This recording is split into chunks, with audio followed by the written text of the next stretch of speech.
5ই August ঠিক 2 বছর আগের এই দিনেই ছাত্র বিক্ষোভের জেরে বাংলাদেশ ছাড়তে বাধ্য হয়েছিলেন Sheikh Hasina.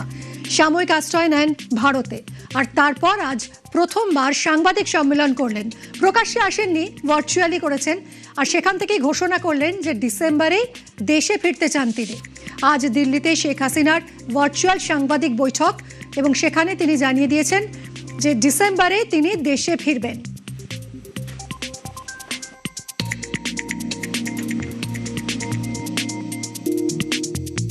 The time, December month is our victory month. So I want to go back in the month of December. I cannot stay away while my beloved countrymen are suffering.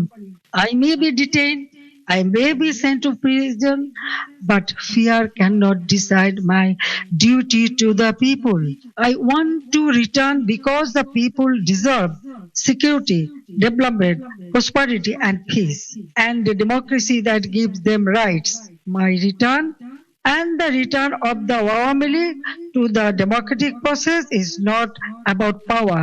It is about putting Bangladesh back to the right track.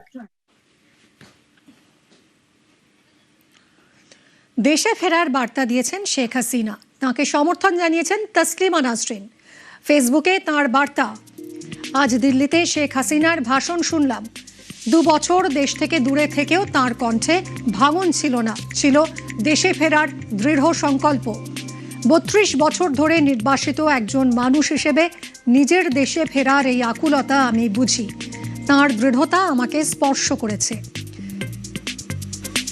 Sheikh হাসিনার বক্তব্য প্রচার না করার নির্দেশ দিয়েছে বাংলাদেশ সরকার।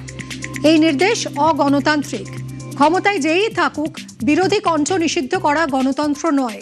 শেখ হাসিনার কথা বলার, আত্মপক্ষ সমর্থন করার এবং নিজের দেশে ফেরার পূর্ণ অধিকার আছে। আওয়ামী লীগের কার্যক্রমের ওপর নিষেধাজ্ঞাও প্রত্যাহার করা উচিত। দলটির রাজনৈতিক ভবিষ্যৎ সরকার বা আদালত নয়, জনগণই ভোটের মাধ্যমে নির্ধারণ করুক। তবে শেখ হাসিনাকেও একটি কথা বলতে চাই, 2024 সালের ছাত্র আন্দোলনকে কিভাবে পরিকল্পিতভাবে রাজনৈতিক ক্ষমতা দখলের হাতিয়ার করা হয়েছিল তিনি তার ব্যাখ্যা দিয়েছেন। সেই ঘটনার পূর্ণ সত্য অবশ্যই নিরপেক্ষ তদন্তের মাধ্যমে প্রকাশিত হওয়া দরকার, কিন্তু এত মানুষের মৃত্যু, আহত হওয়া এবং রাষ্ট্রীয় দমন পীড়নের জন্য তাঁর সরকারের রাজনৈতিক ও নৈতিক দায়ের প্রশ্নটিও তিনি এড়িয়ে যেতে পারেন না। শুধু ষড়যন্ত্রের কথা বললে ইতিহাস সম্পূর্ণ হয় না। নিজের ভুল স্বীকার করা দুর্বলতা নয়, একজন নেতার সবচেয়ে বড় সাহস। Facebook post Taslima নাসরিনের।